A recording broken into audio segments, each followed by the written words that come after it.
안녕하세요. 오늘의 데일리 뉴스레터에 오신 것을 환영합니다. 1. 유럽 국가 간의 전쟁이 시작됩니다. 2. 한국의 자동차 산업은 번창합니다. 3. 85개국 17,000명 조사. 한번 진실을 알아봅시다. 1년을 넘게 끌어오고 있는 우크라이나 전쟁. 침공으로 시작된 유럽 국가끼리의 전쟁이라는 초유의 사태? 세계 정세는 그 어느 때보다도 급격하고 빠르게 뒤바뀌고 있습니다. 전반적인 무기 수요가 급증하고 자원이 무기화되고 국제 물류망이 시도 때도 없이 동결되는 등 이전의 세계와는 너무도 다른 세상이 되어버렸죠. 이런 혼란의 가운데에서 누군가는 피해를 입고 있겠지만 또 그만큼 누군가는 큰 특수를 누리고 있습니다. 한국 또한 전쟁으로 많은 이득을 본 나라 중 하나로 꼽히는데요. 누구도 예상치 못했던 전 세계적 무기 수요를 한국이 장악하면서 틈새 시장을 손에 넣었기 때문입니다. 한국은 이 실적을 바탕으로 틈새 시장 밖에서도 충분히 먹히는 방산 시장의 메이저 리그에 입성했습니다. 그런데 이 밖에도 한국이 뜻밖의 호황을 누리고 있는 분야가 있다고 하는데요. 불과 7개월 만에 무려 2000%라는 비현실적인 성장세를 과시하면서 어마어마한 돈을 쓸어 모으고 있다고 합니다. 그게 과연 어떤 분야였을지 지금부터 함께 알아보겠습니다. 작년 러시아가 우크라이나를 침공하자 서방의 제3자 국가들이 취한 조치는 바로 대러시아 경제금융 제재였습니다. 러시아로 가는 돈도 나오는 돈도 하루아침에 동시다발적으로 전부 들어잠궈버렸죠. 덕분에 현재까지도 러시아는 몇 없는 우방국을 제외하며 온 지구로부터 고립되어 있는 상태인데요. 제재 초기 러시아의 경제 상황은 파멸 직전의 상황까지 몰렸고 전쟁을 거의 멈출 뻔했습니다. 결과적으로 말해서 이것만으로는 전쟁을 끝낼 수 없었지만 러시아는 현지 재산을 파먹으며 전쟁이 끝날 때까지 버티는 상황에 빠졌습니다. 거의 전 세계가 동참한 경제 제재는 러시아가 전쟁에 동원할 수 있는 물자들을 중심으로 이루어졌지만 그 범위에는 일부 생활 필수품들도 들어가 있었습니다. 그리고 그중 한 가지 품목이 바로 자동차였는데요. 현대 국가에게 있어서 경제의 흐름과 자동차는 떼놓고 생각할 수가 없으며 그래서 자동차의 거래량은 그 나라의 경제가 얼마나 활발하게 맥동하는지를 알 수 있는 시금석이기도 합니다. 그런데 러시아는 그만한 덩치에도 불구하고 자동차의 생산과 유통을 국내에서 해결하지 못하는 나라였고 경제 제재가 시작되면서 주요 글로벌 자동차 브랜드들이 수출과 현지 생산을 한나란시에 툭 끊어버렸죠. 막다른 길에 내몰린 러시아가 찾아낸 출구 전략은 중고차 수입이었습니다. 대러 경제 제재는 대당 5만 달러 이상의 자동차 수출을 금지하고 있지만 중고차를 수입한다면 그 조건보다 낮은 금액으로 괜찮은 품질의 자동차를 구해올 수 있었기 때문입니다. 그리고 여기서 한국이 상당한 득을 보고 있다는 것이 최근 알려졌습니다. 지난달 한국무역협회와 중고차 업계 등에 따르면 대러시아 중고차 수출 규모는 지난해 19,626대로 2021년 2,358대에서 무려 732.3%나 늘었습니다. 수출 금액은 같은 기간 572억 원에서 7,228억 원으로 열세에 뛰었죠. 지난해 국내에서 수출된 중고차는 40만 4,653대. 이 가운데 4.9%가 전부 러시아로 향한 것입니다. 중고차 업계 관계자는 전쟁이 본격화한 지난해 2분기부터 서방 자동차 브랜드에 대한 러시아 소비자들의 대체 수요가 우리나라 중고차 업계로 몰렸다며 러시아로 수출되는 중고차의 대당 수출 단가 역시 빠르게 올랐다고 밝혔습니다. 실제 지난해 러시아 수출 중고차의 단가는 대당 29,200달러, 한화로 약 3,681만 원에 이릅니다. 지난해 전체 수출 중고차 단가가 넘죠. 상대적으로 고가의 중고차가 러시아로 향하는 건 그만큼 국산 중고차가 현지에서 신차 수요를 대체하는 성격이 강하다는 의미이기도 합니다. 유지 보수 등 품질 관리가 잘 돼 있는 데다 모바일 앱 등을 이용해 구매도 간편해서 현지에서 한국 중고차의 인기가 높다고 하는데요. 중고차 업계에 따르면 한국산 중고차들은 모스크바나 상트페테르부르크 등 러시아 서부 지역에서 주로 팔리고 있습니다. 한국에서 선적된 뒤 시베리아 횡단철도를 거쳐 러시아 서부로 전달되는 게 일반적인 경로라고 하죠. 한 중고차 수출업자는 러시아 현지인들이 국내 주요 중고차 판매 사이트 등을 통해 연식이 낮아 신차에 가까운 중고차를 사들이는 건 이제 흔한 일이 됐다며 러시아로 수출되는 고가 중고차가 급증한 덕분에 수출 금액 역시 역대 최고치라고 전했습니다. 러시아뿐만이 아니죠. 러시아 인접 국가로 수출되는 중고차도 크게 늘었는데요. 이들 국가들은 러시아로 향하는 물량의 우회 경로로 이용되고 있기도 하고 전쟁 특수에 따라 경제가 활성화되어 국내 중고차 수요 자체가 늘어나기도 했기 때문입니다. 키르기스스탄, 타지키스탄, 카자흐스탄 등 중앙아시아 국가들이 이런 국가에 해당되고 이 중에는 한 해만의 수출액이 무려 1320%나 늘어난 국가도 있죠. 이 지역에서의 성과까지 합치면 한국 중고차 수출 규모는 불과 7개월 만에 무려 2000%나 증가했다는 결과가 나옵니다.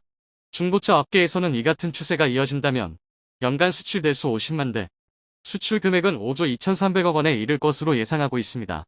이런 뜻밖의 호황에도 일각에서는 우려 섞인 시선을 보내고 있기도 한데요. 제재로 인해 반도체 확보가 어려워진 러시아가 자동차를 사들여서 거기 든 반도체 부품을 뽑아다 쓰려는 것이 아니냐는 것이었죠.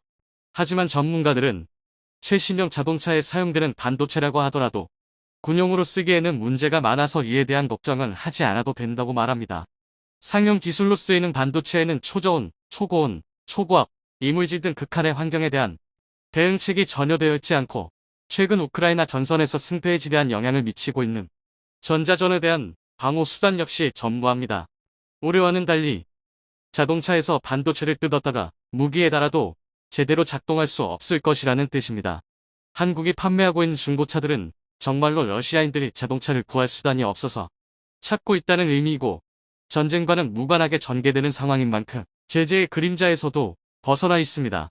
그런데 제재를 받지 않는 가격에만 맞출 수 있다면 어느 나라든지 이 시장을 노릴 수 있을 텐데 왜 러시아에서는 유난히 한국 중고차만 잘 팔리고 있는 것일까요? 이는 한국의 전반적인 자동차 산업이 유례없는 전성기를 누리고 있기 때문입니다. 새 자동차를 구매하길 원하는 소비자들 사이에서 한국산 자동차의 호감도 자체가 매우 높기 때문이라는 것입니다. 현재 자동차 업계는 대전환을 겪고 있죠. 전기차 등 친환경 차량의 성장이 도드라져 조만간 새로운 주류를 형성할 것으로 여겨지는데요. 2035년에는 EU가 내연기관 신차의 판매 자체를 제재할 것이라고 밝혔고 이런 흐름으로 2036년에는 전기차의 판매량이 내연기관차를 처음으로 넘어설 것으로 점쳐지고 있습니다. 지금도 급속도로 늘어나고 있는 전기차의 판매량에 힘입어 얼마 가지 않아 가격 격차도 메워질 것이라는 예측이 나오는 가운데 세계 각국의 글로벌 자동차 브랜드들은 이런 새로운 바람에 적응하기 위해 바쁘게 움직이고 있습니다. 그리고 이 적응의 속도에 곧 미래 자동차 시장에서의 성패가 달려있는데요. 한국은 이런 변화에 놀랍도록 빠르게 적응해서 이미 전기차 시장을 쓸어담고 있습니다. 미국과 유럽 등 기존의 자동차 패권국들이 한국 전기차의 독주를 적극적으로 견제하고 있다는 사실이 이를 증명합니다. 지금 한국의 패권을 내어주면 영영 따라잡을 수 없는 격차가 생긴다는 것을 알고 있기 때문입니다. 결국 전기차로의 전환에 빠르게 적응한 한국 자동차 자체가 잘 나가기 때문에 이것이 자동차 시장과 연동되는 중고차 시장의 성장까지 견인하고 있는 것인데요. 중고차 수출 시장이 이렇듯 급성장하자 이 물량을 소화하는 시설의 확충에도 관심이 모이기 시작했죠. 한국에서 수출되는 중고차 물량의 70% 이상은 인천항을 거칩니다. 인천항은 국제공항을 끼고 있어 바이어들의 접근성이 좋고 물류 환경도 우수하기 때문인데요. 그러나 항만의 시설은 이렇게 좋은 환경에 걸맞지 못하다는 지적이 많았습니다. 현재 연수구 옥면동의 예송도 유원지 일대 50만 평방미터의 땅에는 1300여 개의 중고차 수출 업체가 입주해 있지만 제대로 된 전기 시설조차 갖춰져 있지 않아 해외 바이어들이 불편을 호소하고 있다고 하죠. 한 중고차 수출업체 관련자는 중고차 수출업체들이 쓰는 땅은 포장도 되지 않아서 수출 대기 차량이 흙바닥에서 보관되고 있는 상황이라며 중고차 단지에는 심지어 화장실도 없어서 바이어들이 큰 불편을 겪고 있다고 전하기도 했습니다. 그러나 최근 수출 실적이 크게 뛰어오르면서 이 시설에 대한 재투자도 비로소 이뤄지기 시작했다고 합니다. 인천항만공사는 최첨단 중고차 수출단지 스마트 오토밸리 조성 사업을 추진 중인데요. 흙바닥에 불과했던 인천항 수출 차량 대기장의 수출 단지를 조성하면서 문화 관광 콘텐츠도 접목해 인천의 새로운 랜드마크로 조성하는 계획 중에 있다고 합니다. 한국 자동차 업계가 이처럼 대호황을 누리는 동안 이를 배아파하며 쳐다보는 나라도 있습니다. 바로 일본인데요. 수십 년간 자동차를 전 세계로 수출하며 자동차 왕국의 명성을 쌓아왔던 일본이 최근 들어서는 고전을 면치 못하고 있기 때문입니다. 한때는 자동차 종주국인 미국에서조차 저가 자동차 시장을 석권하며 현대나 기아를 후발주자 취급했던 나라가 일본인데요. 최근 들어서는 그 아성이 무색하게도 미국 수출이 심인 경우에는 반토막이 나는 등 치욕을 당하고 있습니다. 일본 자동차 회사는 한국은 물론 테슬라와 같은 신흥 자동차 회사들에 비해서도 전기차로의 전환이 늦었다는 평가를 받고 있습니다. 앞서 언급한 적응의 속도가 문제였던 것입니다. 엎친 데 덮친 격으로 일본에는 전기 차용 반도체를 수급할 내수 기업에서 공급망 마비를 피해갈 수가 없었죠. 결국 시대의 변화에 준비되지 않았던 일본은 한국 자동차가 전 세계를 쓸어담는 동안 손가락이나 빨고 있는 꼴이 되었는데요. 일본이 늘상 그랬듯 현대를 혼다의 짝퉁이라며 물어뜯던 과거에 갇혀 도태되어 가고 있습니다. 이처럼 후발주자로 시작해 일본을 제치고 세계 시장을 선도하게 된 한국의 자동차 산업. 앞으로도 한국의 자동차 산업이 계속해서 승승장구하기를 기원해보겠습니다. 최근 한 순위가 공개되어 화제가 되고 있습니다. 미국 뉴스 매거진 US 뉴스는 다부굴과 펜실베이니아대와 함께 매년 전 세계 2만여 명을 대상으로 순위를 조사해 발표하고 있습니다. 바로 지난달 공개되었던 2022 최고위 국가 순위입니다. 한류 열풍, 경제 등 세계 뉴스에서 이름을 자주 올리고 있는 한국의 순위는 어떨지 매우 궁금했는데요. 2022년에는 85개국 대상 1만 7천여 명을 조사했다고 합니다.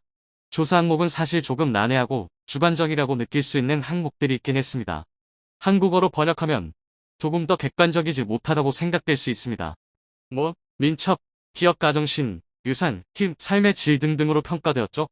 평가 항목으로서 타당하다고 보여지는 부분도 있지만 주관적인 지표로 평가되는 부분도 있어 수긍이 가지 않는 부분도 있었습니다. 그러나 다양한 항목 중 특히 객관적인 지표가 가능해 조금 더 신뢰가 가기에 더욱 주목해야 할 부분은 파워임이었습니다. 오늘은 그 내용에 대해서 살펴보도록 하겠습니다. 세계에서 가장 강력한 국가들로 뉴스 헤드라인을 지속적으로 지배하고 세계 경제 패턴을 형성하는 국가들의 순위였는데요. 이들 국가들이 서약을 하면 국제사회에서도 적어도 일부는 그것을 지킬 것이라는 믿음이 있고 영향력이 있는 국가라는 것이 그 설명이었습니다. 결과적으로 한국의 순위는 6위였습니다. 우리가 흔히 강대국이라고 떠올리는 나라들은 당연히 미국과 중국이겠죠? 역시 1위는 미국, 2위는 중국이었습니다. 그 뒤를 이어 러시아, 독일, 영국, 우리 대한민국 순이었는데요. 7위는 프랑스, 8위는 일본이 차지하고 있었습니다. 다른 나라들 순위를 조금 더 살펴보면 9위는 아랍에미리트, 연합국, 10위는 이스라엘, 11위는 사우디아라비아, 12위는 캐나다, 13위는 인도였습니다. 한국의 순위는 2019년 발표에는 10위, 2020년에는 9위, 2021년은 8위였던 것으로 확인되었습니다. 매년 한 계단씩 꾸준히 상승하고 있었음을 볼 수 있는데요. 한국은 타워임이 부문에서 평균 64.7점을 받아 이 부분 6위를 취재했던 것입니다. 세부 항목 중에서도 수출이 강하다 84점, 경제적 영향력 79.8점, 강력한 군사 79.1점 등 높은 점수를 차지한 것으로 볼 수 있었습니다. 반면 리더 22.5는 다소 낮은 점수였습니다. 이 순위를 매년 조사하고 발표하는 매체는 한국의 성장을 인상 깊게 평가하고 있었습니다. 조사 설명에 따르면 한국은 1960년대 이후 계속해서 성장에 박차를 가하고 있으며 빈곤이 크게 감소하고 있는 나라라는 설명으로 시작하고 있었습니다. 더불어 서울에 주목을 하며 주요 수출품인 기술력과 자동차를 대표하는 삼성, 현대의 본사가 있는 곳이라는 소개를 했는데요. 한국 기업들이 한국을 대표할 정도로 크게 자리잡고 있는 모습이었습니다. 그만큼 현재 세계적으로 한국 기업이 강세를 보이고 있다는 것을 알 수 있었습니다. 우리 한국은 현재 7번째로 큰 수출국이자 11번째로 큰 경제 규모를 자랑하고 있죠. 우리나라가 주로 높게 나온 부문을 살펴보면 최근 많이 이슈가 오르고 내린 분야로 설명할 수 있을 것 같은데요. 한국은 반도체, 전기차, 바이오 등 미래 산업의 핵심 가치라고 불리고 있는 산업 분야의 선두주자라 할 수 있을 정도로 강세를 보이고 있습니다. 또한 올해 방위산업 분야는 우크라이나 전쟁 이슈와 맞물려 맹위를 떨치고 있다고 해도 과언이 아니죠. 이런 국제 정세를 다반영하고 있는 부문이 파워힘 순위라고 봐도 무방할 것 같습니다. 세계 패권 다툼을 하고 있는 미국과 중국이 나란히 1위와 2위를 차지하고 있는 것을 봐서도 경제력을 대표할 수 있는 순위라고 볼 수 있는데요. 1960년 한국 전쟁 이후 황폐해졌던 곳에서 불과 60년 만에 눈부신 성장을 할 수 있었던 것에 모두 놀라고 있습니다. 그래서 한국의 성장을 더욱 눈여겨볼 수밖에 없고 6위로 뛰어오른 한국을 견제하는 세력이 갈수록 늘어나고 있음을 최근 느낄 수 있습니다.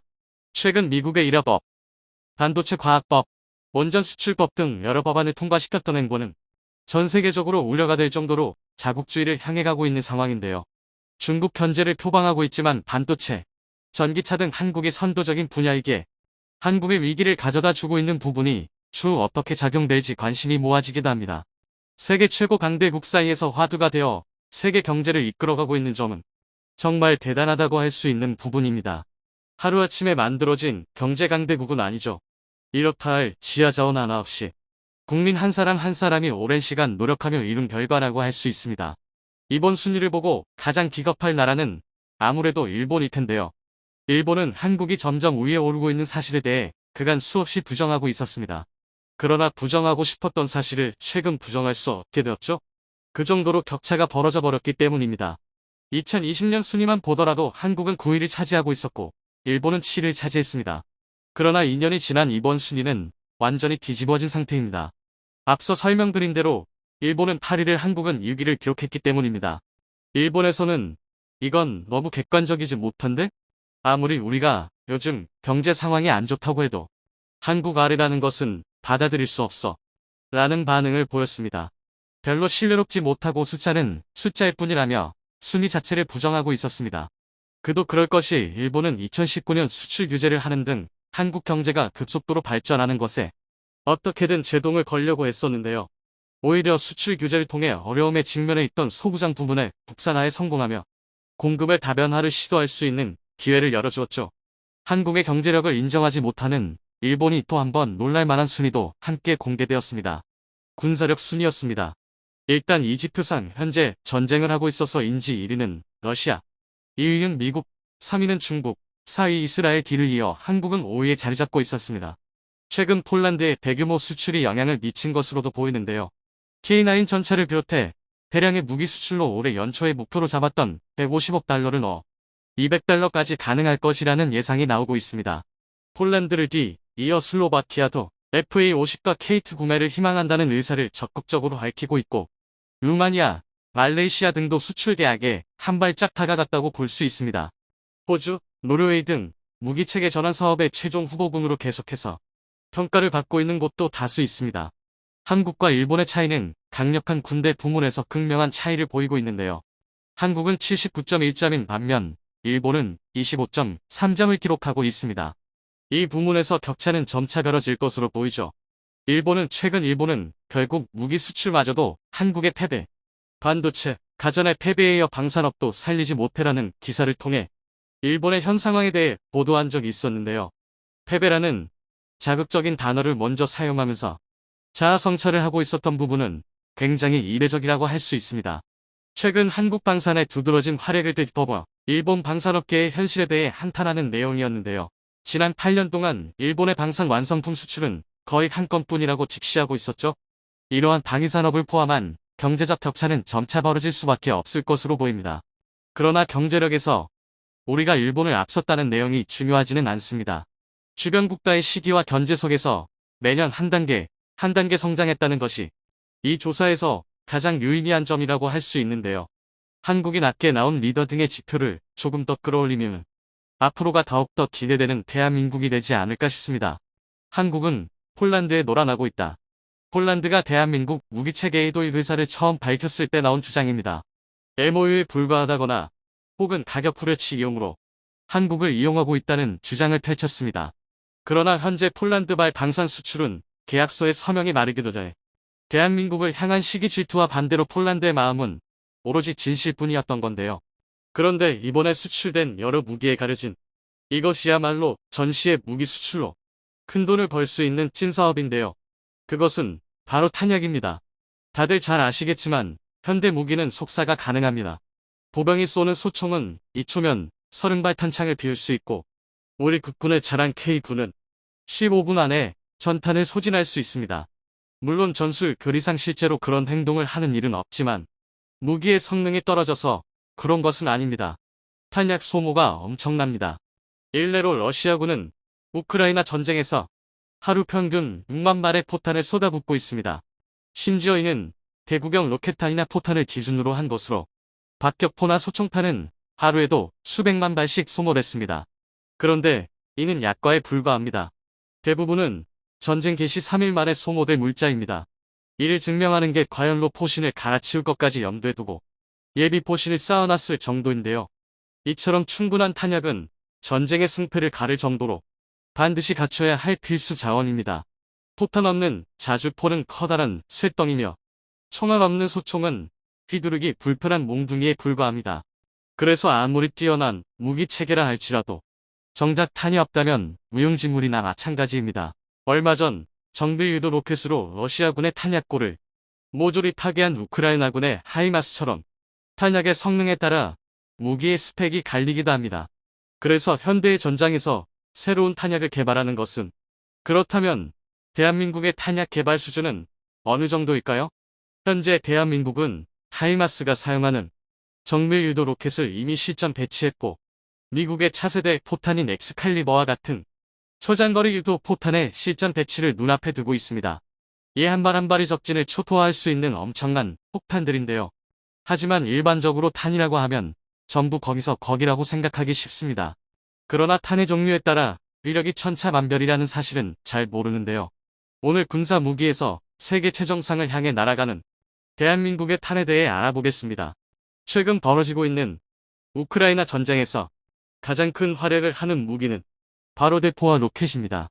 일례로 전쟁 초기 서방 무기가 지원되기 전에 러시아군이 점령지를 넓힐 수 있었던 것은 죄다 러시아 포병의 수와 질에서 우크라이나 군을 압도한 덕분입니다. 그런데 서방이 우크라이나에 정밀 타격이 가능한 K9급의 고성능 자주포와 유도 로켓을 난사할 수 있는 하이마스를 제공하면서 이 포병 우위가 완전히 뒤집혔습니다. 이 소식에 많은 이들 역시 서방 무기는 다르다며 고개를 끄덕였는데요.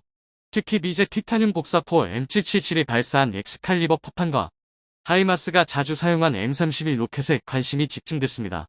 먼저 M982 엑스칼리버 포탄은 함대공 미사일 SF 시리즈와 이번 전쟁에서 크게 활약한 탱크 킬러인 제블린 미사일을 만드는 미사일 명가 레이시온이 개발한 정밀 유도 포탄입니다.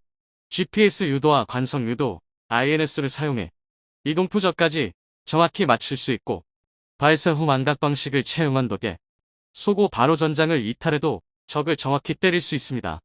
2007년 이라크전에서 처음 실전 배치됐을 당시 90%가 넘는 명중률과 원형 공산모차 4m라는 놀라운 기록을 달성했습니다. 원형 공산모차 7은 주로 포병 화기와 미사일의 정확도를 측정할 때 사용하는 기준인데요.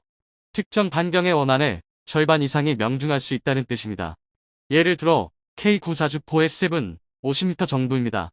반지름 50m, 그러니까 지름 100m의 원안에 명중할 수 있다는 것인데요. 얼핏 보면 매우 형편없어 보입니다. 그런데 아닙니다. 애당초 40km나 떨어진 물체를 고작 50m 오차로 정확히 타격한다는 것은 굉장히 어려운 일입니다. 대포를 사용하는 포신 포병이 사용하는 일반적인 고폭탄으로 셉 50m 이상의 성능을 낼 수 있는 포는 그리 많지 않습니다. 바다에서도 정확히 사격이 가능하도록 여러 부가 설비가 추가된 한 포를 제외하면 지상 장비 중에서는 최고 수준이라 할 만한데요. 이 사진은 러시아의 포격이 가장 거세던 6월의 돈바스에서 촬영된 사진입니다. 보시다시피 낙하한 포탄의 흔적이 사방에서 보이는데요. 러시아의 포격이 얼마나 엄청났는지가 여실히 드러나는 장면입니다. 그런데 이건 더럽게 못 쏜 것입니다. 대다수 포탄이 목표인 참호가 아니라 엉뚱한 들판에 떨어졌기 때문입니다. 이 정도면 오차가 수백 미터가 아니라 킬로미터 단위로 나온 수준인데요. 이에 반해 지금 보시는 사진은 연평도 포격전에서 우리 국군이 K9으로 포격한 북한의 무도 기지 모습입니다. 포탄이 굉장히 오밀조밀 몰려있는 것을 볼 수 있는데요. 셉이 50m임에도 포탄이 빼곡히 밀집해 있습니다. 그만큼 대한민국 포방이 뛰어나다는 방증입니다. 사실 155mm 포탄의 유효 살상 반경은 통상적으로 25에서 50m입니다. 그러니까 최대 50m 내에 5발의 포탄이 떨어진다는 것은 사실상 해당 지역의 모든 물체가 파괴된다는 뜻입니다. 수엠 두께의 철근 콘크리트로 감화된 특화전, 그러니까 벙퍼나 주력 전차의 경우 직격이 아니라면 어느 정도 생존이 가능하기는 하지만 그조차도 말 그대로 생존만 가능한 수준입니다. 시가전에서 민간인 피해를 최소화하기 위한 정밀 사격을 하거나 대포병 사격을 회피하기 위해 한정된 시간 안에 최대한 정확하고 빠르게 포를 쏘고 후퇴해야 하는 현대 포병에게는 셉 50mg 정밀한 조준을 하기에는 상당히 어렵습니다. 그래서 앞서 말씀드린 엑스칼리버 같은 포탄이 나온 것인데요. 현재 우크라이나전에서 쓰이고 있는 개량형의 정밀도는 무려 셉 2.4m로 알려져 있는데 이 정도면 사격 재원이 정확할 경우 일격의 탱크조차 격파할 수 있는 엄청난 수준입니다. 이 엑스칼리버 포탄 덕에 수적으로 크게 밀리던 우크라이나 포병이 러시아를 상대로 대등한 전투가 가능했는데요. 그래서 우리 대한민국도 한국판 엑스칼리버 포탄을 개발 중입니다. 더 정확히 말하면 이미 개발했습니다. 2014년 선도형 핵심 기술 개발 사업 과정에서 셉 1.9m라는 초정밀 타격에 성공했습니다.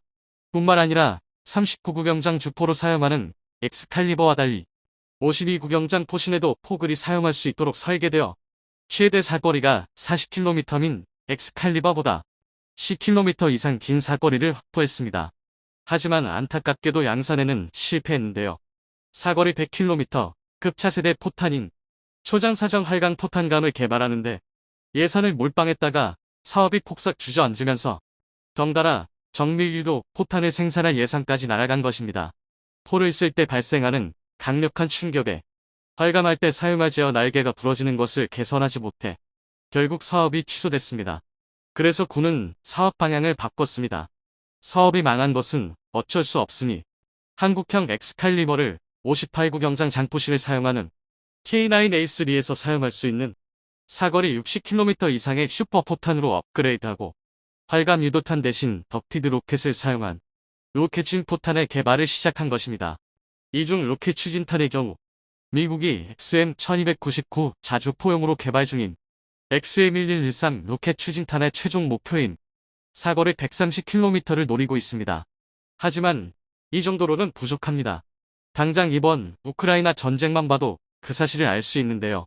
이번 우크라이나 전쟁에서 우크라이나 군은 미군으로부터 공여받은 하이마스에서 M31 또는 GMLRS로 추정되는 정밀 유도 로켓을 사용했습니다. 일시에 6발을 쓸 수 있는 이 로켓의 구경은 무려 227mm에 달하는데 이 227mm 로켓탄은 155mm의 약 4배에 달하는 강력한 위력을 보입니다. 그래서 하이마스가 전장에 배치되자 M32탄의 최대 사거리 84km 안쪽에 위치한 러시아군의 야전 탄약고와 정비소, 보급기지가 초토화된 것입니다. 그런데 이 정도 로켓은 우리에게도 있습니다. 국군에서 한창 배치가 진행 중인 우리 군의 차세대 다면장 로켓 K239 천무에서 탄두 중량이 90kg이나 되는 239mm 유도 로켓을 쓸 수 있는데요. 단일 고폭탄두를 사용할 경우 60cm 철근 콘크리트도 단숨에 깨어버릴 수 있는 매력적인 정밀 탄약입니다. 그런데 이렇게 강하고 정밀한 무기가 있음에도 한국은 안심할 수 없습니다. 바로 우리의 주적인 북한과 중국에는 400mm 구경 이상의 초대형 방사포가 다수 있기 때문입니다. 방사포는 다면장 로켓의 북한식 표현인데요. 이름만 방사포지 다면장 미사일 발사대라 불러도 손색이 없습니다. 당연한 말이지만 그만큼 사거리가 길고 위력도 강합니다. 우리 군에서는 이 무기가 300km 이상 날아갈 수 있을 것으로 추정하는데요. 이에 맞서 우리 군은 천무에 장착할 북경 600mm 전술 지대지 미사일 KTS-SM IIG 개발을 앞당기는 한편 KTS-SM2의 개발을 앞당기는 한편 400mm 유도 로켓 4발을 발사할 수 있는 천무1을 800개발 중입니다. 두 무기 모두 300km 이상의 사거리를 확보할 계획인데요. 그런데 한국의 변화는 이게 끝이 아닙니다.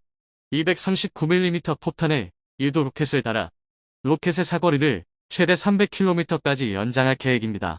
만약 이 사업이 성공한다면 우리 군이 보유할 K239 300대가 동시에 사격할 경우 무려 3600발의 239mm 유도 로켓을 일시에 평양에 퍼부을 수 있습니다. 이 정도면 다면장 로켓만 쏴도 전쟁이 끝나지 않을까 싶은데요. 그러나 이렇게 무시무시한 화력에도 불구하고 우리 군은 더 강한 화력을 원하고 있습니다. 그래서 새로운 탄약 개발에 큰 노력을 기울이고 있는데요. 그중 하나가 바로 열압력탄입니다. 열압력탄은 포탄의 폭발이 아니라 폭발로 생긴 압력과 열을 이용해 적을 제거하는 무기입니다. 폭발로 상대를 제압하는 고폭탄과는 그 구조가 다른데요. 좀 더 상세히 알려드리면 산화제가 들어있어서 화약이 빨리 그리고 강하게 연소합니다. 이 덕에 일순간에 생성된 가스와 화력이 집중되어 비교적 좁은 범위에 매우 강력한 포각과 파편이 생성됩니다. 한마디로 한 방에 상대를 날려보낼 위력이 생긴다는 것입니다. 이에 반해 열압력탄은 산화제 없이 공기 중으로 열과 압력을 발생할 특수 연료를 살포하며 폭발합니다. 그래서 고폭탄에 비해 폭심지의 피해는 떨어지나 화염과 압력이 넓게 퍼져 지하시설 등에 숨어 있는 적에게 큰 타격을 입힐 수 있습니다. 일례로 우크라이나 전쟁에서도 러시아군이 이 열압력탄을 사용하는 토즈 1A 브라티노를 이용해 시가지에 매복한 우크라이나 군에게 큰 타격을 입혔습니다.